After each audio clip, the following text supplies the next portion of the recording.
So hello and welcome to the new video. As you can see by the video, I was able to gather the currency to finally start playing a custom crit build, improving from my starter build. I know there's a lot of people who just grab the POB and leave, so let me warn you, there's gonna be 3 different POB. The first one is gonna be more of a generic POB for the Energy Blade custom crit build that I'm using, and this is the POB that you should be actually using. The second one is gonna be my POB of my character. Well, you're gonna have to watch the video because I made a lot of different choices because of my Mercenary. He provides me the 2 different auras, and I'm doing a lot of things to to take advantage of the new Mercenary. So the second POB is gonna be after you watch the video, then you can start working on that. And the third POB, it's gonna be something like, since we don't have the Mercenaries yet supporting the POB, I found a workaround around that, so that the third POB is gonna be some kind of your Mercenary POB that you're gonna be importing into your main POB. There's gonna be a timestamp when I'm gonna learn you how to do it, and you're gonna see how it's done. Now, generally speaking, I would play custom crit Cyclone build, but some of the Mercenaries, especially the one with the blockers and so on, they are not Cyclone friendly. I would have to build a lot of block and so on. That's why for this league I did convince myself to move on from the Cyclone playstyle, even if I really like it, to doing Lancing still. This gives me a lot of safety by just off-screening the Mercenaries, and it pretty much works like a charm, because when you just click the Mercenary, he just dies instantly in 2-3 seconds. It's very easy.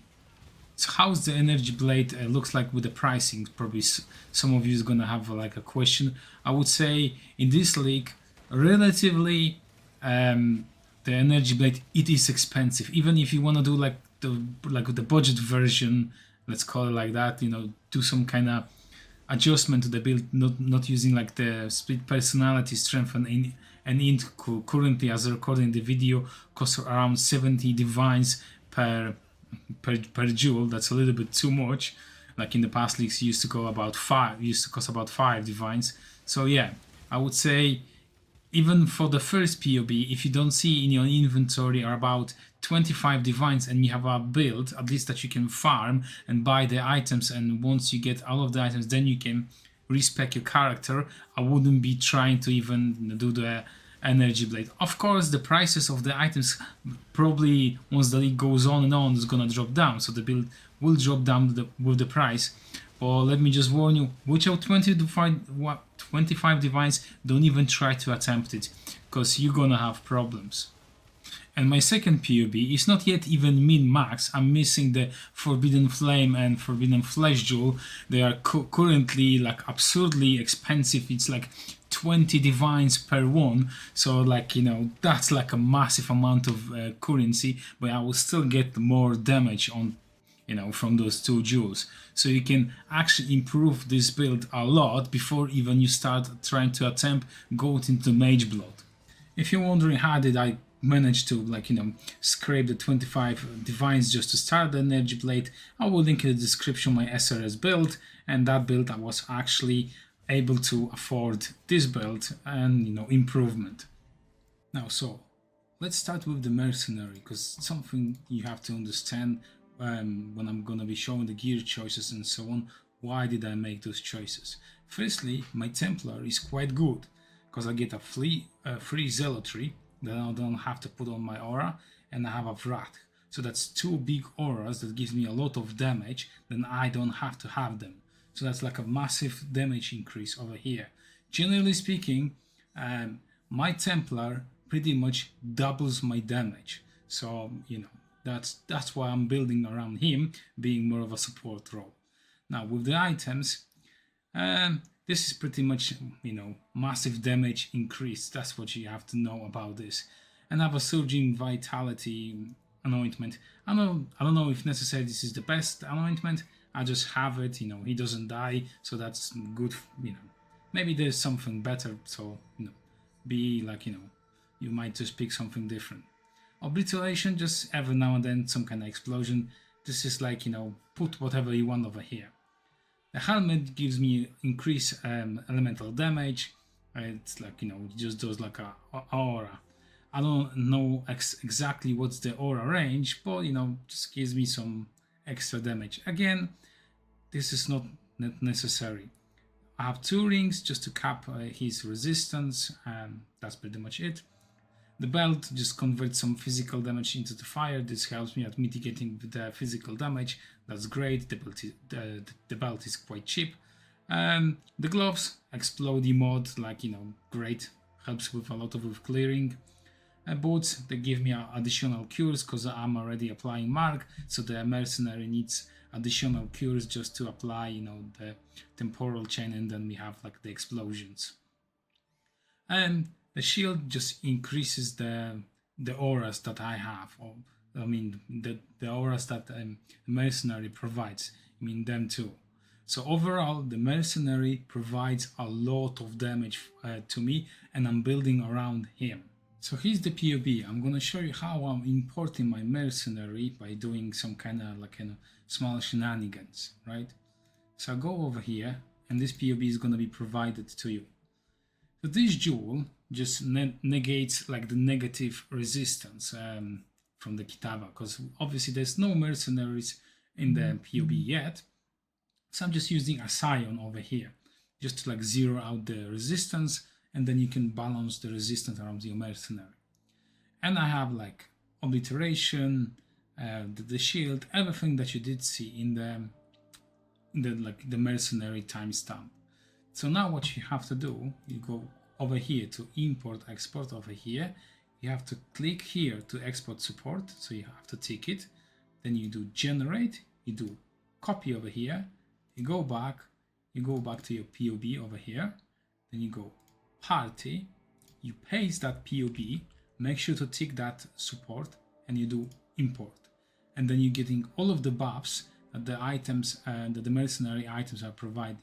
As you can see, I'm getting huge chunk of the damage, even on the lower end of the POB. I mean, the lower end of the POB, 18.8 millions on the ice spear. If I clear it, it goes to about 12.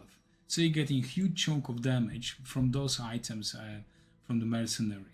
Like bandits, you have 2 choices. You can take the 1 point, or you can actually take the resistance. Both of the rewards are great, depends. If you're missing some resistance, go with a lira. If you can cap your resistance, then then you get an extra point, and you're just gonna have to refund something, right? There's like a jewel socket that you can very easily refund. So depends on your situation. For the Pantheon, I'm using sort of Arakali just to help me up the chaos resistance, and I'm using Abarat, for the burning run, since every now and then I'm doing the red altars. So passive wise and like Ascendancy, you need all of the points, because there's no way around it. So you should be respecting into this build. So there's no point of me explaining the Ascendancy points.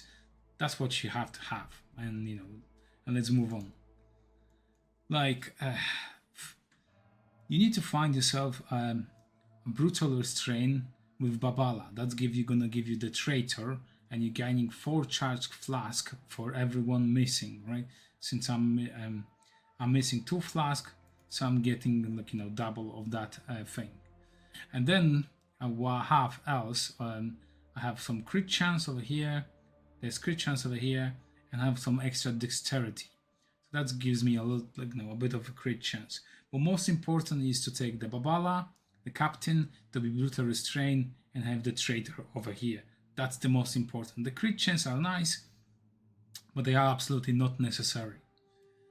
Now, anything else that you need to be aware.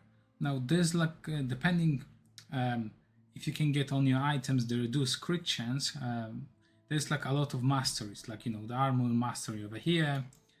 You have another 30% over here, then you have 20% over here, and you can have 30% from the crit mastery as well. So depends how your gear looks like, because you can have like a chest 50%, you can have a shield 25%. Just balance that around, just to cap yourself 100%.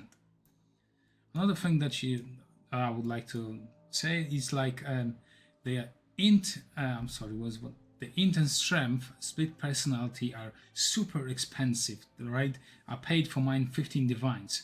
So yeah, they are expensive, but there is a workaround on here. You're gonna be doing the same thing like this one, when I have like an int and maximum life. So you're gonna do the same thing, strength and maximum life. Of course, the strength and inf are better and will give you more stats, more crit chance, and so on. But they are very expensive, and like the inf and maximum life costed me a 1 divine, and the strength and maximum life that I had previously over here costed me about 2.5 divines. So that's a lot of currency that you can save up on the split personalities. And I'm using a large cluster jewel, just mainly just to have some maximum energy shield, some int and chaos resistance. So that those 3 nodes. And I didn't want to have any more like notables and so on. Probably you could improve this. Maybe I know there's like a shield cluster, a large cluster jewel that has one of the nodes that gives you plus 15 attributes and some resistance. So you can play around with that. But I just had this one, like, you know what, it's good enough just for now. Let's move on. My Watcher's Eye, it's like the most important is the discipline mode.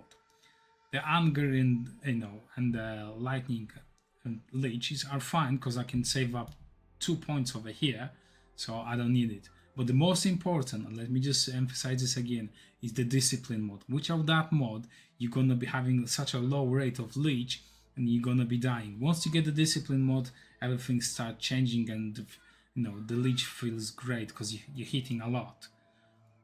Otherwise, there's not much happening with the passive tree.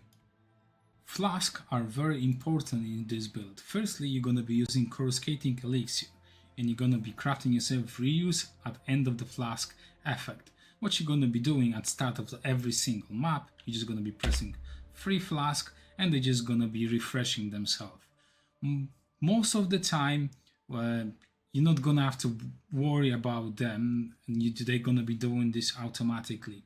There is a couple modifiers, such as like reduce flask charges or something done with on the altars with like flask thing. Those modifiers are very bad because once they remove the coruscating elixir, there is a good chance that you're gonna die, because that prevents you from the damage going to your life and just getting damage on the energy shield.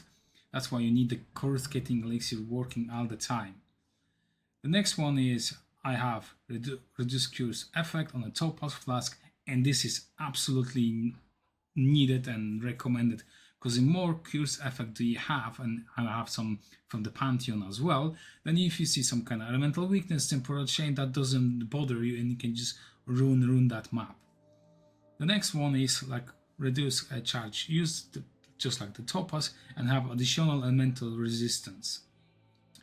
The elemental resistance are not necessarily needed, but they are recommended because you could have like additional armor. This really depends how much resistance can you get from your gear. So this flask would be, I would do something as a last one, because if you're going to be missing the resistance, you just go back to this flask. Okay, let's get some kind of resistance on this flask, and that's going to help you out. But if you have resistance already capped before this flask, then get yourself some kind of armor, or maybe evasion if you go to the gear section. I'm going to talk about that a little bit more. Right, so let's start with the gear choices that I made. Some of the gear choices that I made are strictly because of my Templar support character. I mean, there's going to be more of like auras that I'm using, something that you should not be copying because of that. Unless you have the same Templar or like the same Mercenary with the same 2 auras, then it's fine. Firstly, you're gonna be using some kind of generic on-hand weapon. You only want to have a bliss socket, because you're gonna be socketing some kind of ghastly eye jewel that I have, like life resistance and stats and so on, right? Because once you press your energy blade, this just turns into energy blade and you're losing the axe. So the other modifiers are not necessarily needed on that item. You're only looking for the abyss jewel. And then I have a whirlwind blade, faster attack and whirlwind blade. That's how I move. Helmet, The Crown of Invalid is actually one of the best helmets. The only role that you're looking for is the increase maximum life and mana global energy shield as high as you can. That pretty much gives you more energy, more damage, and so on. And the auras that I'm keeping in here is like I have Enlightened level 3, Anger, Discipline, and Determination. Generally, I would not be using Anger, I will be using Wrath, but since my Templar has a Wrath, I can use Anger, so I get a little bit extra damage. You know, something that you should not be doing, because this is like a unique situation because of my Mercenary. Then I'm using Astromantis. This is like one of the best amulets for this build. It's not like the highest end, like, you know, you can improve it, but this like solves your problem like dexterity and so on. Just pretty much a solid choice for this build. Ratpit Globe is like a mandatory item that you have because it gives you like a bunch of crit chance, spell damage, and I have a corruption for the reduced critical damage. And I'm keeping Automation, Steel Skill. This solves my problem with the bleeding and gives me some defense. And I have a Frostblink. Just make sure don't link the Frostblink with Automation, otherwise the Automation is going to be proccing the Frostblink, and that's kind of bad. Now let's move on to the belt. The belt is Cyclopean. I'm just looking for increased attributes, and you do want to buy the 15%. Then you just want to apply the attribute catalyst, and then you get 3% extra, and that's pretty much it. The belt is relatively cheap. Then what you're looking for is like that's gonna be one of the more expensive items that you're gonna be buying, because you need to find yourself open prefix to craft a non-channeling. Then you're looking for the maximum energy shield, strength, and int. And if you get some kind of resistance or something else, then it's gonna be even better.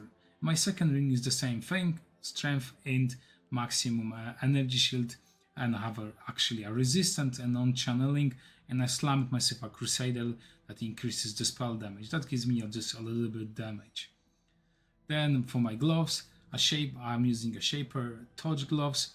Now, do you need the crit chance implicit? The answer is yes and no. It depends. If you're using an Assassin's Mark, you have to refer to the POB, and probably you might get away with just using the Shaper's Touch. But something like this, you have to refer to the POB because your gear is not going to be the same as mine. So, you know, please have that in mind. And I'm using Precision, Clarity, Purity of Elements, and Arrogance. Again, Arrogance you have to work around in the POB, because for example mine is only 5 and I get 1 from the Runesmith, the new thing that you apply on the masteries. So mine's like level 6, and that's enough to, you know, for the auras. But again, you have to refer the POB and see what levels do you need. Now my boots, again, strength, int, alive, movement, speed. That's what you're looking for.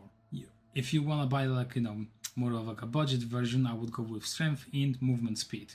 And if you can get, then you can get some life or anything else. And what you want to have is like you want to apply the lesser orbs. You want to have some action speed, and then you have what I have is increased cooldown recovery of travel skills, because my custom crit is already on level 3. But if you buy a fresh custom crit on level 1, what I would recommend actually, instead of having the travel skills from the lesser orbs, you would just have a generic cooldown. And I think the lowest is about 4 to 5%. If you get the 4%, the 5%, that's good enough, because the custom crit gem on level 1 gives you 10% with 5% from the boots. That's the cooldown recovery that you need for the build. Later on, you don't need that because your custom crit is gonna, you're gonna level it up, so it's not that important. And I keep in my boots Enhance, Mark on Support, Sniper's Mark, Energy Blade. With Sniper's Mark, there's like, you have to think about it like this. If you're struggling with the crit, you should not be using Sniper's Mark. Sniper's Mark is better than Assassin's Mark, but only if you can manage to cap your crit. And probably at the beginning of when you're gonna be starting, that's gonna be quite too impossible. So you should use Assassin's Mark to get yourself a crit cap on the bossing.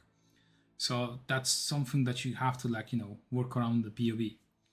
Now with my Ivory Tower, this is again mandatory item because, you know, you get bunch of energy shield with energy blade.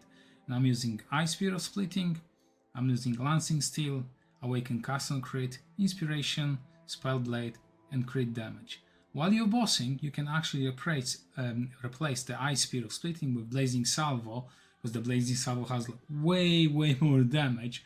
And I just do that when I go to like, you know, bossing and situation.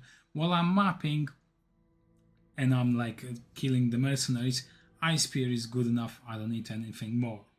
So here's how I'm dealing with the mana cost on my build. There are two ways. The first one is a bit cheaper, and probably that's what you should be using. Firstly, you're gonna get 2 rings with non-channeling, -7, -7, and inspiration. Then those 2 craft and inspiration will put the Ice Spear on 10 mana. Lancing Steel would be for free, and the Mark was gonna cost you 46 mana. And the Frostbeam costs free, right? And the Whirlwind Blink are for free.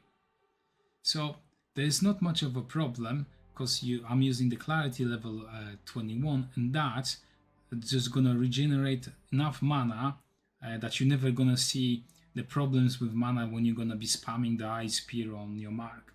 That's like, you know, totally solved because you pretty much your Clarity and with like the buff effects and so on, just you regenerate more mana that you're spending. So that's like, you know, the more budget version approach. But if you see a map modifier like no regen, pretty much you're gonna run out of the mana very quickly and you cannot do that map. So that's like, you know, a thing that you have to understand. Second option to having solution with the mana, it's gonna be a bit more expensive, but this will put you like 0 cost of Ice Spear.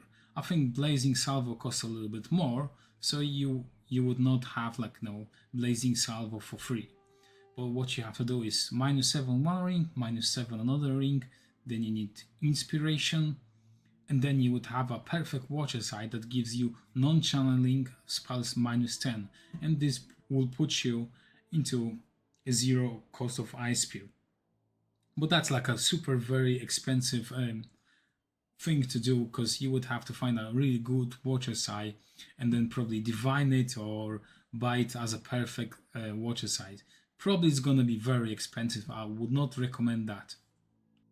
And if you're interested what kind of Atlas strategy I'm doing, I'm focusing mainly on farming Kirax, Scarabs, getting more maps, and doing Maven. So I do different, you know, maps every single time, because the new Kirax is very powerful because he has the old patch memory. I don't exactly remember how they were called, that you have those memory lanes for like whatever they were properly called.